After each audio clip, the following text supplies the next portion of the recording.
નમસ્કાર મારા વહાલા વિદ્યાર્થી મિત્રો, આજે વાત કરીશું ધોરણ 10 વિષય વિજ્ઞાનના પેપર નંબર 4 વિભાગ બીનું સંપૂર્ણ મિત્રો સમજૂતી સાથેનું સોલ્યુશન મેળવીશું। એ પહેલા ચેનલની અંદર પ્રથમ વખત આવ્યા છો અને મિત્રો ગાલા અસાઇનમેન્ટ સોલ્યુશન 2024 6 પેપરનું સોલ્યુશન મેળવવા માંગો છો તો ચેનલને ખાસ સબસ્ક્રાઇબ કરી દેવા માટે વિનંતી છે।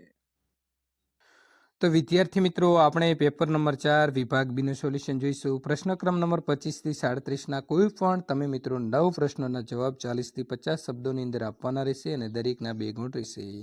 આમ વિભાગ બી જે છે તે મિત્રો 18 ગુણ જે છે તેનો રહેશે।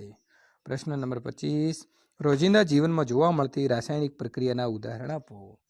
તો ઉનાળામાં ઓરડાના તાપમાને મૂકેલું દૂધ જલ્દી બગડી જાય છે। લોખંડની વસ્તુઓ જેવી કે તવા, તપેલા, ખીલાને ભેજવાળી હવામાં મૂકતા તેને કાટ લાગે છે। દ્રાક્ષનું આથવણ થવું, ખોરાકનું રાંધવું, શરીરમાં ખોરાકનું પાચન થવું અને શ્વાસોશ્વાસ દરમિયાન થતી ક્રિયા એ વિદ્યાર્થી મિત્રો રોજિંદા જીવનની અંદર મળતી રાસાયણિક પ્રક્રિયાના ઉદાહરણ છે। પ્રશ્ન નંબર 26, ઉભયગુણી ઓક્સાઇડ એટલે શું? તેના 2 ઉદાહરણ આપો। ધાતુનો જે ઓક્સાઇડ, એસિડ અને બેઝ એમ બંને સાથે પ્રક્રિયા કરીને ક્ષાર અને પાણી આપે છે તેવા ઓક્સાઇડને ઉભયગુણી ઓક્સાઇડ કહે છે। ઉદાહરણ છે મિત્રો એલ્યુમિનિયમ ઓક્સાઇડ કે Al2O3, zinc oxide ZnO। Aluminium oxide acid અને બેઝ સાથે નીચે પ્રકારે પ્રક્રિયા કરે છે। તો મિત્રો અહીં Al2O3 6HCl ઇટ્સ ગીવ મિત્રો તો શું મળશે 2LCl3 + 3H2O। એવી રીતે મિત્રો Al2O3 + 2NaOH તો ઇટ્સ ગીવ 2NaOlO2 + H2O એટલે કે સોડિયમ એલ્યુમિનેટ મળે છે। અહીં મિત્રો વાયુ કોષ્ટો અને મૂત્રપિંડ નલિકાનો તુલના કરો એટલે કે તમારે તફાવત લખવાનો રહેશે। વાયુ કોષ્ટો તે ફેફસાની રચનાનો કાર્યાત્મક એકમ છે। તે શ્વાસોવાહિકાઓના છેડે આવેલી ફુગા જેવી રચનાઓ છે। તે શ્વસન વાયુઓને મિત્રો આપ-લે માટેની સપાટી પૂરી પાડે છે અને તેની દિવાલ ઉપર રુધિર કેશિકાઓની વિસ્તૃત જાળીરૂપ રચના હોય છે। હવે આપણે વાત કરવાના છીએ મૂત્રપિંડ નલિકા। તે મૂત્રપિંડની રચનાનો કાર્યાત્મક એકમ છે। તે લાંબી ગૂંચળામય નલિકા જેવી રચના છે। તેના અગ્રભાગે બાઉમેનની કોથળી હોય છે। તે રુધિરનું ગાળણ કરી નાઇટ્રોજનયુક્ત ઉત્સર્ગ દ્રવ્ય દૂર કરે છે અને તેના બાઉમેનની કોથળી ભાગે રુધિર કેશિકાની ગૂંચ અને નલિકામય ભાગે રુધિર કેશિકા જાળ હોય છે। હવે વાત કરીશું મિત્રો પ્રશ્ન નંબર 28, ધમની અને શિરા વચ્ચેનો તફાવત। તો ધમની તે હૃદયથી શરીરના વિવિધ ભાગો તરફ રુધિર લઈ જતી રુધિરવાહિની છે। તેમાં રુધિર ઊંચા દબાણથી વહન પામે છે। તેમાં વાલ્વ હોતા નથી અને તેની દિવાલ જાડી અને સ્થિતિસ્થાપક હોય છે। જ્યારે શિરા તે શરીરના વિવિધ ભાગો તરફથી હૃદય તરફ લઈ જતી રુધિરવાહિની છે। તેમાં રુધિર શાંત પ્રવાહે એક ધારું વર્ણન છે। તેમાં વાલ્વ હોય છે અને તેની દિવાલ પાતળી અને આછી સ્થિતિસ્થાપક હોય છે।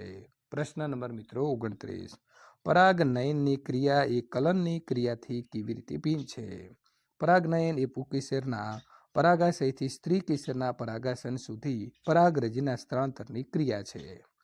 કલન એ નર જનનકોષની માદા જનનકોષ સાથે સંમિલનની ક્રિયા છે। પ્રશ્ન નંબર મિત્રો 30, ઈશ્વરનો આભાર માનવો જોઈએ કારણ કે તેણે આપણને દરેક દિવસ 4 મિનિટ લાંબો આપ્યો છે। શા માટે? તો પૃથ્વીના વાતાવરણમાં જેમ જેમ ઊંચે જઈએ તેમ તેમ વાતાવરણ પ્રકાશીય રીતે પાતળું બનતું જાય છે, અર્થાત વક્રીભાવનાંક સતત ઘટતો જાય છે। તેથી સૂર્યમાંથી પૃથ્વી પરના અવલોકનકાર પાસે પહોંચતું પ્રકાશનું કિરણ સતત પાતળા માધ્યમમાંથી ઘટ માધ્યમમાં ગતિ કરતું આવે છે અને તેથી તે લંબ તરફ વાંકું વળતું જાય છે, અર્થાત તે દિશા બદલતું જાય છે। તો મિત્રો તમે જોઈ શકો છો આ પ્રકારે તમારે આકૃતિ પણ દોરવાની છે। વાતાવરણ છે, અવલોકનકાર છે, સૂર્યનું આભાસી સ્થાન, સમસ્થિત દિશા અથવા તો સ્થિત રેખા અને સૂર્યનું વાસ્તવિક સ્થાન।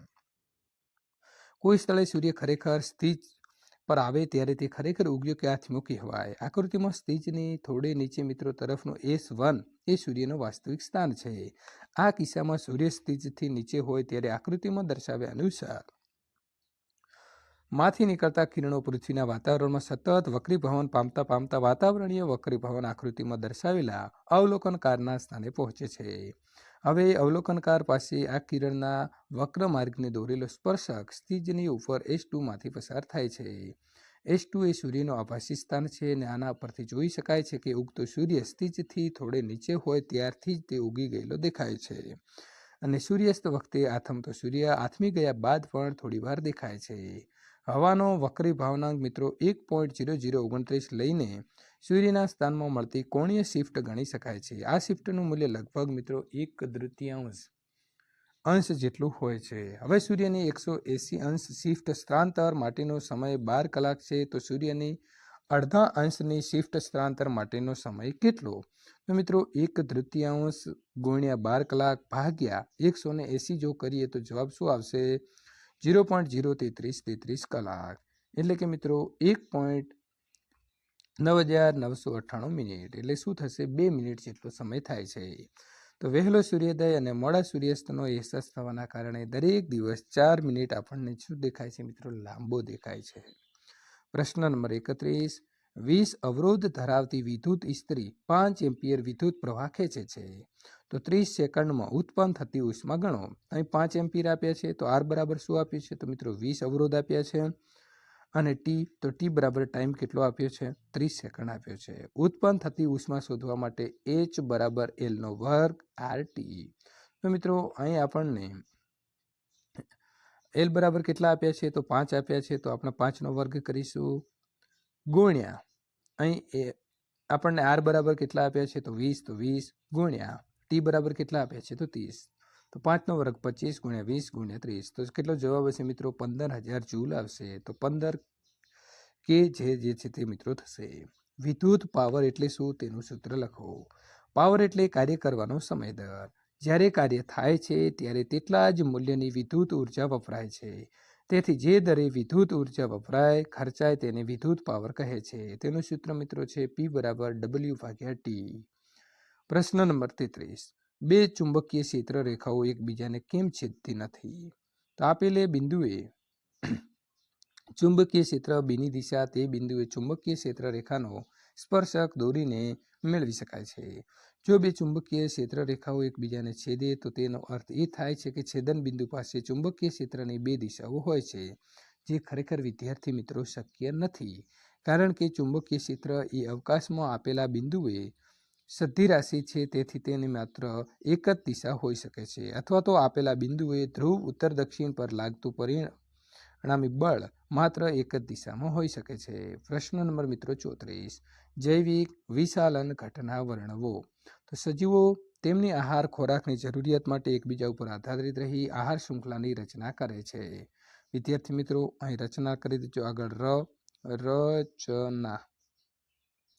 આ આહાર શૃંખલા દ્વારા ઉર્જા અને પોષક દ્રવ્યો ક્રમશઃ ઉપલા પોષક સ્ત્રોતની અંદર વહન પામે છે.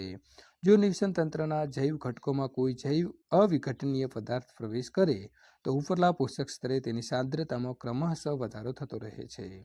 કૃષિ વનસ્પતિઓના વિવિધ રોગ તેમજ કીટકોને બચાવવા માટે અનિયંત્રિત જંતુનાશકો અને રસાયણોનો ઉપયોગ કરવામાં આવે છે. આ રસાયણો ભૂમિ અને પાણીના સ્ત્રોતમાં ભળે છે. ભૂમિ અથવા તો પાણીમાંથી તેઓ વનસ્પતિના શરીરમાં અને ત્યાંથી તૃણાહારીઓ અને માંસાહારીઓના શરીરમાં પ્રવેશ કરે છે. આ રસાયણો જૈવ અવિઘટનીય હોવાથી તેઓ પ્રત્યેક પોષક સ્તરની અંદર વધારેમાં વધારે સંગ્રહ પામતા જાય છે. તેથી મિત્રો જૈવિક વિશાલન ઘટના કહે છે અને કોઈ પણ આહાર શૃંખલામાં મનુષ્ય ટોચના સ્થાને છે. તેથી આપણા શરીરમાં આ રસાયણો સૌથી વધુ માત્રામાં સંચય પામતા જાય છે. તેથી કૃષિ ઉત્પાદન વધારે મેળવવા આ રસાયણોમાં આવશ્યકતા હોવા છતાં તેનો નિયંત્રિત ઉપયોગ કરવો જોઈએ. પ્રશ્ન નંબર મિત્રો 35. જો આપણે પોષક સ્તરના બધા જ ઘટકો એટલે કે સભ્યોને દૂર કરી નાખીએ તો શું થાય? જો આપણે એક પોષક સ્તરના બધા જ સભ્યોને દૂર કરી નાખીએ તો કે મારી નાખીએ તો તેનાથી ઉપરલા પોષક સ્તરે ખોરાક એટલે કે રાસાયણિક ઉર્જા પ્રાપ્ત ન થાય અને સમગ્ર આહાર શૃંખલામાં વિક્ષેપ સર્જાય. આ પોષક સ્તર પર આધારિત હોય તે બધા સજીવો પણ મૃત્યુ પામે. બીજી તરફ નીચલા પોષક સ્તર પર રહેલા સજીવોની સંખ્યામાં ખૂબ વધારો થાય. તેના કારણે નિવસન તંત્ર અસંતુલિત બને છે. પ્રશ્ન નંબર મિત્રો 36 આપ્યો છે કે આપેલી આકૃતિ ઓળખી તેમાં A, B અને મિત્રો C ભાગનું નામ નિર્દેશન કરો અને અલિંગી પ્રજનનની પદ્ધતિનું નામ આપો. તો એ છે બીજાણુ ધાની, બી છે બીજાણુ અને સી છે કવક તંતુ. રાઇઝોબિયમનું નિર્માણ જે છે તેની મિત્રો આકૃતિ અહીં આપી છે. પ્રશ્ન નંબર 37. અર્થિંગ વાયરનું કાર્ય શું છે અને ધાતુના સાધનોનું અર્થિંગ શા માટે કરવું જરૂરી બને છે? તો જવાબ આવશે વિદ્યાર્થી મિત્રો અર્થિંગ વાયરનું કાર્ય. અર્થિંગ વાયરનો ઉપયોગ મોટાભાગે ધાતુનું આવરણ ધરાવતા વિદ્યુત સાધનોમાં સુરક્ષાના ઉપાય સંદર્ભે કરવામાં આવે છે. આ અર્થિંગ વાયરને સાધનોની ધાતુની સપાટી સાથે જોડવામાં આવે છે. વિદ્યુત સાધનમાંથી લીક થયેલા વિદ્યુત પ્રવાહ જમીનમાં સહેલાઈથી જતો રહે એટલા માટે અર્થિંગ વાયર તે પ્રવાહના નીચા વિદ્યુત અવરોધવાળા વહન પથ એટલે કે વાહક પથ પૂરો પાડે છે અને તેથી તે વિદ્યુત સાધન વાપરનારને વિદ્યુત શોકથી રક્ષણ મળે છે. તેથી ધાતુના સાધનો જેવા કે વિદ્યુત ઇસ્ત્રી, ટોસ્ટર, ટેબલ પંખો, રેફ્રિજરેટર વગેરેને અર્થિંગ કરવું જરૂરી છે. કેટલીક વાર આકસ્મિક રીતે વિદ્યુત સાધનો સાથે જોડેલા વાયરોનો અવાહક આવરણ પીગળી જાય છે. પરિણામે સાધનના ધાતુના આવરણમાંથી વિદ્યુત પ્રવાહ આવે છે. આવા સાધનને કોઈ વ્યક્તિ અડે તો તેને ભયંકર વિદ્યુત શોક એટલે કે વિદ્યુતનો આંચકો લાગે છે, જે ઘાતક પણ નીવડે છે અને આના નિવારવા માટે વિદ્યુત પ્રવાહને જમીનમાં જવા દેવો જોઈએ. વધુમાં મિત્રો અર્થિંગ વાયર પરિપથને ખૂબ નીચા અવરોધ એટલે કે લગભગ નહિવત પૂરો પાડે છે. તેથી તે પરિપથમાં વિદ્યુત પ્રવાહ ખૂબ વધી જાય છે. પરિણામે તે પરિપથમાંનો ફ્યુઝ જે છે પીગળી જાય છે અને ત્યાં વિદ્યુત પુરવઠો અટકી જાય છે. આમ વિદ્યુત સાધનોને યોગ્ય અર્થિંગ આપવાથી શક્ય એવો વિદ્યુત શોકથી બચી શકાય છે. વિદ્યાર્થી મિત્રો જો વિભાગ સીનું સોલ્યુશન મેળવવા માંગો છો તો અહીં આપેલી એન્ડ સ્ક્રીન ઉપર ક્લિક કરીને મેળવી શકો છો અથવા તો નીચે ડિસ્ક્રિપ્શનની અંદર આપેલી લિંક ઉપર ક્લિક કરીને ત્યાંથી પણ સોલ્યુશન મેળવી શકો છો.